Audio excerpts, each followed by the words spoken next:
हुदहुद एक ऐसे परिंदे का नाम है जिसका जिक्र कुरान करीम में भी आया है। ये परिंदा बहुत तेज दिमाग होता है और इसे तमाम परिंदों का इंजीनियर भी कहा जाता है। अल्लाह ताला ने इसे वो ताकत अता फरमाई है कि ये जमीन के नीचे कहाँ पानी है इसका पता लगा सकता है। एक दफा अल्लाह के नबी सुलेमान अलैहिस्सलाम परिंदों की खबर लेने के लिए निकले तो आपको पानी की प्यास लगी और आपको हुदहुद परिंदे की याद आई। आपको बता दें कि सुलेमान अलैहिस्सलाम को अल्लाह ताला ने तमाम जानवरों, परिंदों, दरख्त, फूल और जिन्नातों पर हुक्मरानी दी थी, जिससे आप उन सबकी बातें सुनते और समझ सकते थे।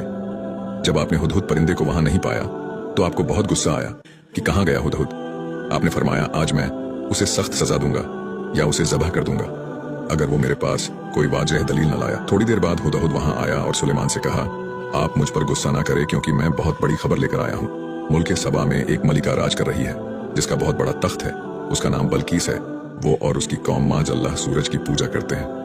सुलेमान अलैहिस्सलाम ने हुदहुद की बात सुनने के बाद उस मलिका को एक खत लिखा और उसे एक अल्लाह की तरफ आने की दावत दी और कहा कि शिर्क मत करो। सुलेमान अलैहिस्सलाम मुल्क शाम में थे और वो मलिका मुल्क सबा में थी। जब सुलेमान अलैहिस्सलाम का खत मलिका को मिला तो उसने वो खत अपने सभी दरबारियों को पढ़कर सुनाया और कहा कि ये इज्जत वाला खत आया है। उस मलिका ने आपके नाम की इज्जत की। मलिका ने अपने दरबारियों से पूछा कि अब आप बताइए कि क्या करना चाहिए।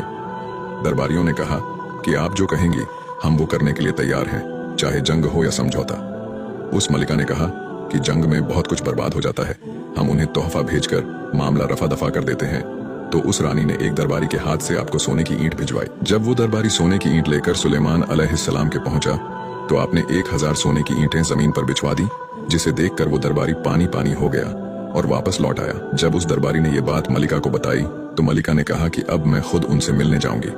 जब आपको पता चला कि मलिका आपसे मिलना चाहती है तो आपने अपनी कौम से फरमाया, वो कौन है जो मलिका का तख्त उठाकर यहाँ ला सकता है।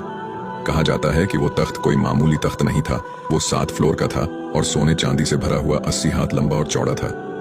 एक जिन ने कहा कि मैं वो तख्त आप तक ले आता हूँ बिना किसी गलती के, सही सलामत जवाल के वक्त तक। बता दें कि ये तख्त इतनी दूरी पर था कि वहां आने जाने के लिए 2 महीने का वक्त लगता था, लेकिन उस जिन के लिए जवाल तक वो तख्त ले आना मुमकिन था।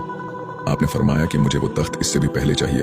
फिर आपकी कौम में से एक उम्मती ने कहा कि मैं आपके पलक झपकने से पहले वो तख्त आप तक ले आऊंगा, मुझे इजाजत दीजिए। आपने उन्हें इजाजत दी और वाकई में उन्होंने अल्लाह की अता से वो तख्त पलक झपकते ही आपके पास ले आए। आप अलैहिस्सलाम ने हुक्म दिया कि इस तख्त का नक्शा बदल दिया जाए। देखते हैं मलिका इसे पहचान पाती है या नहीं। आपके हुक्म के मुताबिक उस तख्त का नक्शा बदल दिया गया। जो वो मलिका आपसे मिले आई तो आपने उसे तख्त दिखाया और पूछा, जानती हो ये क्या है? उसने कहा, मैं जानती हूँ कि ये क्या है और मैं ये भी जानती हूँ कि आप कौन हैं और क्या है, इसलिए मैं खुद यहाँ आपसे मिलने